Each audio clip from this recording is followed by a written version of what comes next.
Please welcome Cadence Vice President of Sales, Hassan Moezzi.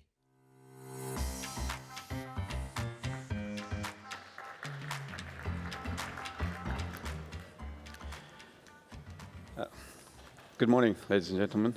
A big thank you to OCP. Today, what I'm going to talk about, is going to be power and its unfortunate wastage within the data center industry.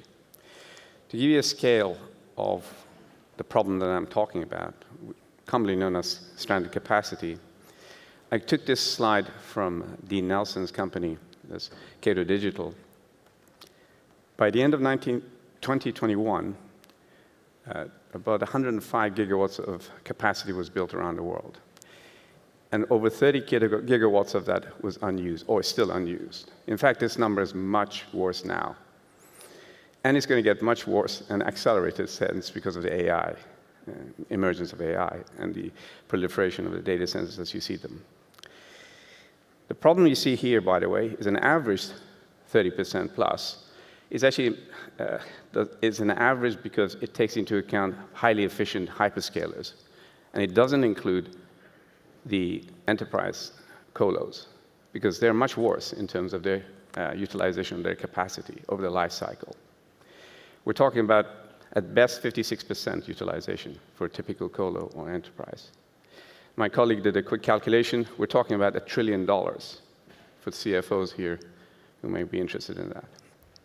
Now, before we go any further, what I want to do is to explain the performance of a data center.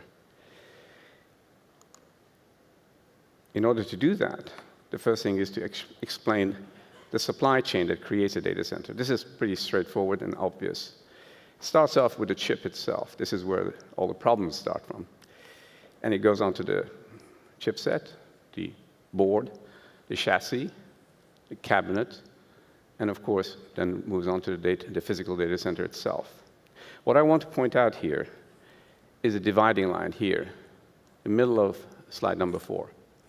To the left of middle of slide number 4 is the IT world. And to the right of it is the building services industry. Now, some of you, probably few of you, will remember this picture. This is an IBM mainframe room from the 80s. At that time, this was the computer room. This was the data center of the 80s, the early 80s. And what you notice is that IBM controlled the entire supply chain. They actually synchronized every single one of those blocks, which meant that it was a very highly efficient system. They provided the building, the power, the cooling, the machines, the hardware itself, and the software. Now, come the early 90s, the cheap Intel-based workstations shattered the IBM monopoly, basically. And what happened was they split the world of IT from the building services. This is the modern data center, a siloized group of companies that supply the IT side on the left and the building services side on the right. This chasm is the biggest cause for the inefficiencies that are creeping into the data center itself, from a power usage point of view, from a capacity utilization point of view. So, a very simplistic but realistic timeline. 18 months timescale for design of the data center itself, starting from here up to the commissioning. The top line is actually the design of hardware. It's very generic. I don't want to spend too much time on it. It will have different timelines depending on the manufacturers. And above there, there's some details about the type of timelines we're talking about. But the point about this diagram, on the left-hand side, we're talking about the convergence of the data center being designed by the engineering consulting firm, and then eventually being commissioned as an empty white space. And then getting into an operational cycle which probably lasts, or ideally lasts, for 20 years or so. Now, the point about it is that when you design a data center, you design to a very specific set of rules, especially the load layout.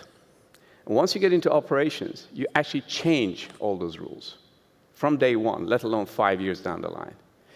Those changes, or operational changes, will actually create massive divergence as far as the original design is concerned, what we call fragmentation.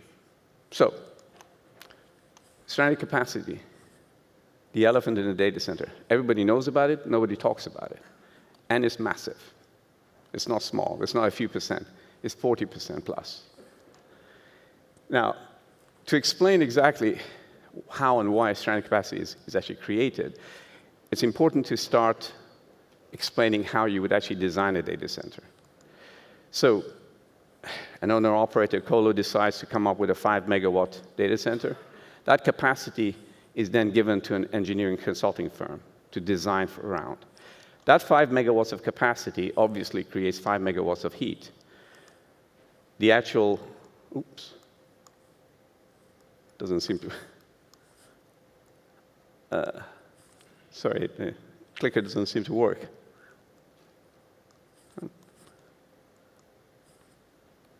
Sorry about that. Huh. Is there a way to do it manually? Oh, sorry. It changed suddenly. I clicked too many times, perhaps. OK. Apologies. All right, so that capacity will then have to be cooled.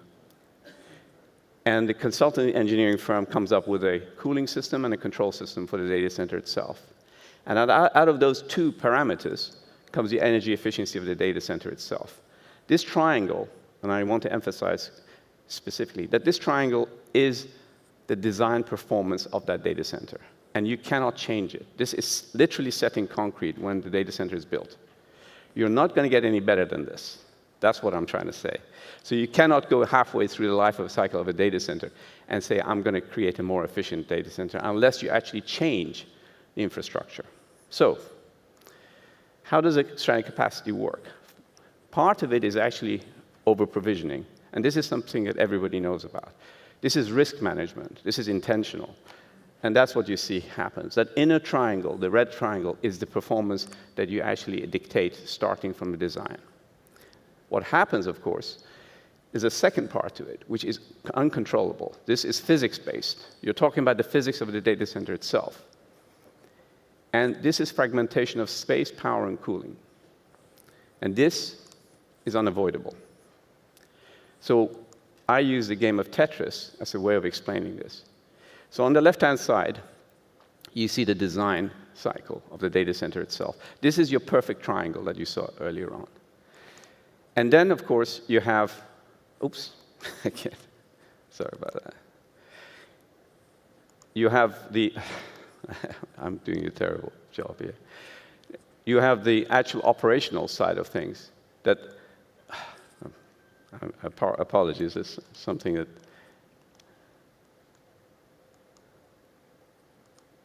okay, right, let's start again. Sorry about that. So you were talking about the design being the perfect design, and then going into operations, which actually starts to diverge from the original design. And this is a real game of Tetris where, oh, again, I don't understand what's going on. Somebody is going to inform me. But what I'm trying to say, the game of Tetris, the blocks that come in and actually create the actual operational side are going to create voids that are your stranded capacity, and that's unavoidable. So you start off, let's just skip it. This is your design, with your design over-provisioning. And now, this has a perfect cooling system that provides ASHRAE-compatible equipment as far as the designer is concerned. What happens in operations, you start to bring in your own equipment. And notice the red triangle. It changes shape. What you're doing is actually losing, and changing the shape will actually change all the three nodes. You cannot touch any of those nodes without the other two being affected. That's the important thing. So the stranded capacity, the performance gap that you see, is what you see today in practice. Now, just to explain why that happens, let's just focus on part of this data center itself. If you zoom in on a particular row of cabinets, the left-hand side is the design of that cabinet. Look at the perfect airflow characteristics. This is what the designer has done. On the right-hand side is the chaotic airflow because of the changes that you've made as an operator. That's why you get hotspots. That's why you actually lose capacity.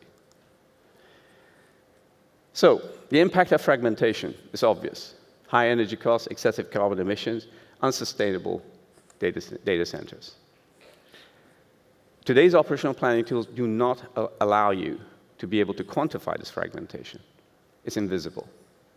The operators must over-provision, and that's another thing that everybody is aware of. Now, how can we reduce or mitigate this stranded capacity? Let me give you the bad news. You cannot avoid stranded capacity. What you can do is reduce it and potentially eliminate risk. So, how do we go about this? What we're saying is we should introduce the concept of the digital twin for the data centers. The concept itself is not new. It's been used for decades in high-tech industry, aerospace, etc. Digital twins basically replace, it's virtual prototyping. That's all it is. But nobody has done it for the data center as yet. We're the first company to do this. It's a paradigm shift, because we're not interfering with what you're doing today. We're not competing with anybody. What we're saying is this is the better way of doing it. Why? Because it scientifically quantifies the data center performance and provides visibility of the stranded capacity prior to your physical implementation. It's a predictive tool. So you don't make mistakes. You will know exactly what's going to happen before you do it. And you quantify the cost and, of course, the risk and so on and so forth. And to some extent, optimization. I'm avoiding the word optimization at this stage. Why? Because the requirements of the business changes the dynamics of the data center. The requirements and changes are random and unpredictable, but they all affect the data center performance over time. It is necessary to predict what happens before you physically implement. It costs you a lot of money. This is a sort of a more detailed explanation of a digital twin, a data center digital twin. It's a physics-based virtual replica of the physical data center. It is calibrated. There's no point in looking like, for it to look like a data center. It has to physically match the measurements, airflow, the temperatures. And finally, the dynamic synchronization of real-time monitoring data allows you to see the divergence from the simulations over time. What happens, of course, is once you make an operational change, the digital twin will tell you exactly what happens. Then you can make decisions. The outputs, by the way, will actually contribute to the quantification of the carbon emission, CapEx, OpEx. And more important than that, it's feeding into a machine learning and AI. I'm avoiding against, as I say, optimization, because that's going to come down the line. And then feeds back into it. So what are we actually suggesting? We're creating, or we are planning to create, and this is where OCP comes in, a data center digital twin providing industry-scale interoperability. What we're suggesting is the ability for the left-hand side, which is the design fraternity, to actually operate with the right-hand side, which is the operational side. In between is the glue.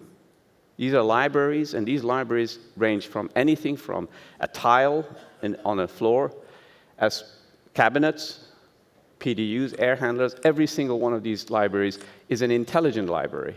It's a mathematical representation of that piece of kit. An air handler on its own has no real value. What the value is, the air handler in situ within the data center itself. And that's what the digital twin allows you to do. Any piece that you want to bring in or take out, the digital twin will tell you the cause and effect of it.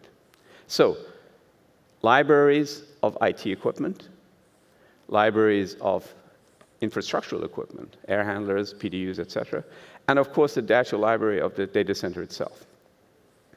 So, give you an example of how it operates. This is a real, a major healthcare enterprise in the United States that's using our digital twin. So they had a very serious problem because they had existing data centers that they wanted to bring in pods that were pretty hot in this case, and this is the pod. And they had an existing data center which, on paper, had the capacity to take this pod in, but they were very scared because they were on the limit. So they ran 4 different scenarios with different positioning of the pod. 2 of them passed from a risk point of view, and 2 of them failed. The 2 that passed, one of them was much more energy efficient, and so they chose that. So option 1 was the one that they chose. So this is a real example. Everything is wrapped in one: energy efficiency, risk management, and capacity utilization.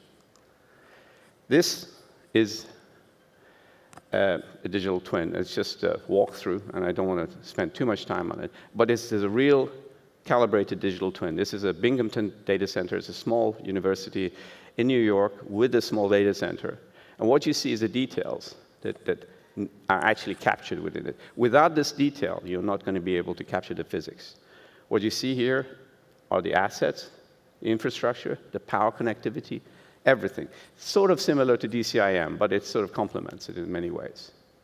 Now, I don't want to spend too much time on this, but what you see here is the entire physics, the airflow and the temperatures, everything is actually captured within this.